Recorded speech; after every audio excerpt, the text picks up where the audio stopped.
जितिया व्रत माताएं अपनी संतान की दीर्घायु के लिए रखती हैं। यह एक निर्जला व्रत है जो कि आश्विन मास के कृष्ण पक्ष की अष्टमी को रखा जाता है। मान्यता है कि इस व्रत को पूरी श्रद्धा से करने और जितिया व्रत की कथा को पढ़ने और सुनने वाली महिलाओं के बच्चे खुशहाल होते हैं और उनकी आयु लंबी होती है। आप भी जानिए जितिया व्रत की कथा विस्तार से। एक बार नैमिषारण्य के निवासी ऋषियों ने संसार के कल्याणार्थ सूत जी से पूछा, हे सूत, कराल कलिकाल में लोगों के बालक किस तरह दीर्घायु होंगे सो कहिए। सूत जी बोले, जब द्वापर का अंत और कलियुग का आरंभ था, उसी समय बहुत सी शोकाकुल स्त्रियों ने आपस में सलाह की कि क्या इस कलियुग में माता के जीवित रहते पुत्र मर जाएंगे। जब वे आपस में कुछ निर्णय नहीं कर सकी, तब गौतम जी के पास पूछने के लिए गईं। जब उनके पास पहुंची तो उस समय गौतम जी आनंद के साथ बैठे थे। उनके सामने जाकर उन्होंने मस्तक झुकाकर प्रणाम किया। तदंतर स्त्रियों ने पूछा, है प्रभु, इस कलियुग में लोगों के पुत्र किस तरह जीवित रहेंगे? इसके लिए कोई व्रत या तप हो तो कृपा करके बताइए। इस तरह उनकी बात सुनकर गौतम जी बोले, आपसे मैं वही बात कहूंगा जो मैंने पहले से सुन रखा है। गौतम जी ने कहा, जब महाभारत युद्ध का अंत हो गया और द्रोणपुत्र अश्वत्थामा के द्वारा अपने बेटों को मरा देखकर सब पांडव बड़े दुखी हुए तो पुत्र के शोक से व्याकुल होकर द्रौपदी अपनी सखियों के साथ ब्राह्मण श्रेष्ठ धौम्य के पास गई और उसने धौम्य से कहा, हे विप्रेंद्र, कौन सा उपाय करने से बच्चे दीर्घायु हो सकते हैं? कृपा करके ठीक ठीक कहिए। धौम्य बोले, सत्ययुग में सत्यवचन बोलने वाला, सत्याचरण करने वाला समदर्शी जीमूतवाहन नामक एक राजा था। एक बार वह अपनी स्त्री के साथ अपनी ससुराल गया और वहीं रहने लगा। एक दिन आधी रात के समय पुत्र के शोक से व्याकुल कोई स्त्री रोने लगी, क्योंकि वह अपने बेटे के दर्शन से निराश हो चुकी थी। उसका पुत्र मर चुका था। वह रोती हुई कहती थी, हाय, मुझ बूढ़ी माता के सामने मेरा बेटा मरा जा रहा है। उसका रुंदन सुनकर राजा जीमूतवाहन का तो मानो हृदय विदीर्ण हो गया। वह तत्काल उस स्त्री के पास गया और उससे पूछा, तुम्हारा बेटा कैसे मरा है? बूढ़ी ने कहा, क्रूर प्रतिदिन आकर गांव के लड़कों को खा जाता है। इस पर दयालु राजा ने कहा, माता, अब तुम रो मत, आनंद से बैठो, मैं तुम्हारे बच्चे को बचाने का यत्न करता हूँ। ऐसा कहकर राजा उस स्थान पर गया जहाँ गरुड़ आकर प्रतिदिन मांस खाया करता था। उसी समय गरुड़ भी उस पर टूट पड़ा और मांस खाने लगा। जब अतिशय तेजस्वी गरुड़ ने राजा का बायां अंग खा लिया तो झटपट राजा ने अपना दाहिना अंग फेरकर गरुड़ के सामने कर दिया। यह देखकर गरुड़ जी ने कहा, तुम कोई देवता हो? कौन हो तुम? मनुष्य तो नहीं जान पड़ते। अच्छा, अपना जन्म और कुल बताओ। पीड़ा से व्याकुल मन वाले राजा ने कहा, हे पक्षीराज, इस तरह के प्रश्न करना व्यर्थ है। तुम अपनी इच्छा भर के मेरा मांस खाओ। यह सुनकर गरुड़ रुक गए और बड़े आदर से राजा के जन्म और कुल की बात पूछने लगे। राजा ने कहा, मेरी माता का नाम है शैव्या और मेरे पिता का नाम शालिवाहन है। सूर्यवंश में मेरा जन्म हुआ है और जीमूतवाहन मेरा नाम है। राजा की दयालुता देखकर गरुड़ ने कहा, हे महाभाग, तुम्हारे मन में जो अभिलाषा हो वह वर मांगो।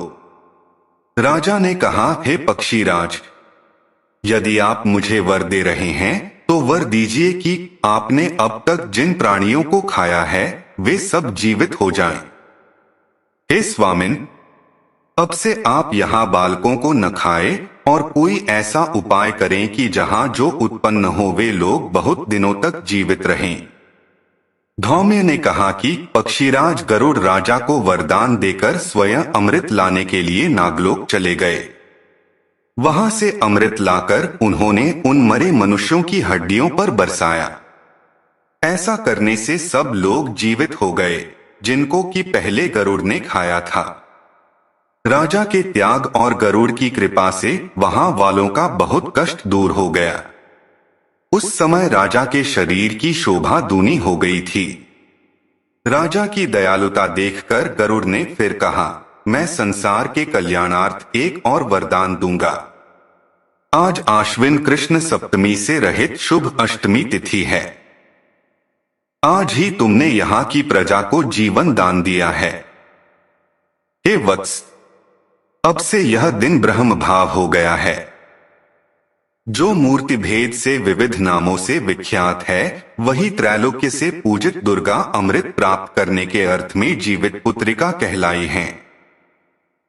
सो इस तिथि को जो स्त्रियां उस जीवित पुत्रिका की और कुश की आकृति बनाकर तुम्हारी पूजा करेंगी, तो दिनों दिन उनका सौभाग्य बढ़ेगा और वंश की भी वृद्धि होती रहेगी। हे महाभाग, इस विषय में विचार करने की भी आवश्यकता नहीं है। हे राजन, सप्तमी से रहित और उद्यातिथि की अष्टमी को व्रत करें, यानी सप्तमी विध अष्टमी जिस दिन हो उस दिन व्रत न कर शुद्ध अष्टमी को व्रत करें और नवमी में पारण करें। यदि इस पर ध्यान न दिया गया तो फल नष्ट हो ही जाएगा और सौभाग्य तो अवश्य नष्ट हो जाएगा। जीमूतवाहन को इस तरह का वरदान देकर गरुड़ वैकुंठ धाम को चले गए और राजा भी अपनी पत्नी के साथ अपने नगर को वापस चले आए। धौम्य द्रौपदी से कहते हैं, हे देवी, मैंने यह अतिशय दुर्लभ व्रत तुमको बताया है। इस व्रत को करने से बच्चे दीर्घायु होते हैं। हे देवी, तुम भी पूर्वोक्त विधि से यह व्रत और दुर्गा जी का पूजन करो तो तुम्हें अभिलाषित फल प्राप्त होगा। मुनिराज धौम्य की बात सुनकर द्रौपदी के हृदय में एक प्रकार का कौतूहल उत्पन्न हुआ और पूर्वासिनी स्त्रियों को बुलाकर उनके साथ यह उत्तम व्रत किया। गौतम ने कहा, यह व्रत और इसके प्रभाव को किसी एक चिन्ह ने सुन लिया और अपनी सखी सियारिन को बतलाया। इसके बाद पीपल वृक्ष की शाखा पर बैठकर उस चिन्ह ने और उस वृक्ष के खोंते में बैठकर सियारिन ने भी व्रत किया। फिर वही चिन्हनी किसी उत्तम ब्राह्मण के मुंह से यह कथा सुन आई और पीपल के खोंते में बैठी हुई अपनी सखी को सुनाया। सियारिन ने आधी कथा सुनी थी कि उसे भूख लग गई और वह उसी समय शव से भरे हुए श्मशान में पहुंची। वहां उसने इच्छा भर मांस का भोजन किया और चिन्हनी बिना कुछ खाए पिए रह गई और सबेरा हो गया। सवेरे वह गौशाले में गई और वहां गौ का दूध पिया। इस तरह नवमी को उसने पारण किया। कुछ दिनों बाद वे दोनों मर गईं और अयोध्या में किसी धनी व्यापारी के घर में जन्मी। संयोग से उन दोनों का जन्म एक ही घर में हुआ, जिसमें सियारिन ज्येष्ठ हुई और चिन्ह छोटी। वे दोनों सभी शुभ लक्षणों से युक्त थीं। इसलिए बड़ी लड़की काशीराज के और छोटी उसके मंत्री के साथ गार्हपत्य अग्नि के सामने विधिपूर्वक ब्याही गई। पूर्वजन्म के कर्मफल से वह मृगनयनी रानी हुई। जिस किसी भी संतान को उत्पन्न करती वह मर जाती थी और पूर्वजन्म की बातों को स्मरण करने वाली मंत्री की पत्नी ने अष्ट वसुओं के सदृश तेजस्वी 8 बेटे उत्पन्न किए और सभी जीवित रह गए। अपनी बहन के पुत्रों को जीवित देखकर ईर्ष्यावश राजपत्नी ने अपने स्वामी से कहा कि यदि तुम मुझे जीवित रखना चाहते हो तो इस मंत्री के भी पुत्रों को उसी जगह भेज दो जहां मेरे बेटे गए हैं, अर्थात इन्हें मार डालो। यह सुनकर राजा ने उस मंत्री के पुत्रों को मारने के लिए कई ने प्रकार के उद्योग किए, पर मंत्री पत्नी ने जीवित पुत्रिका के पुण्यबल से बचा लिया।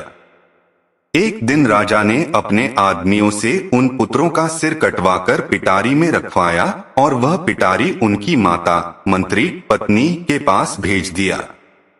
किंतु वे 8 सिर बेशकीमती जवाहरात हो गए और भले चंगे वे 8 लड़के अपनी माता के पास वापस चले गए। उनको जीवित देखकर राजपत्नी को बड़ा विस्मय हुआ। अंत में वह मंत्री की पत्नी के पास आई और उसने पूछा, बहन, तुमने कौन सा ऐसा पुण्य किया है जिससे बार बार मारे जाने पर भी तुम्हारे बेटे नहीं मरते? इस पर मंत्री की पत्नी ने कहा, पूर्व जन्म में मैं चहल थी और तुम सियारे। दोनों ने व्रत किया था। तुमने व्रत के नियमों का भली भांति पालन नहीं किया था और मैंने किया था। इसी दोष से है बहन, तुम्हारे बेटे नहीं जीते हैं।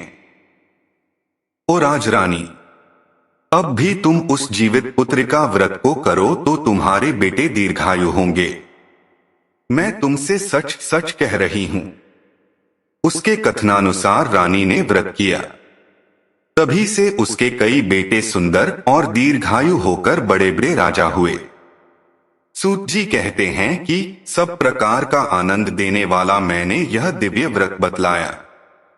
स्त्रियां चिरंजीवी संतान चाहती हों तो विधिपूर्वक यह व्रत करें।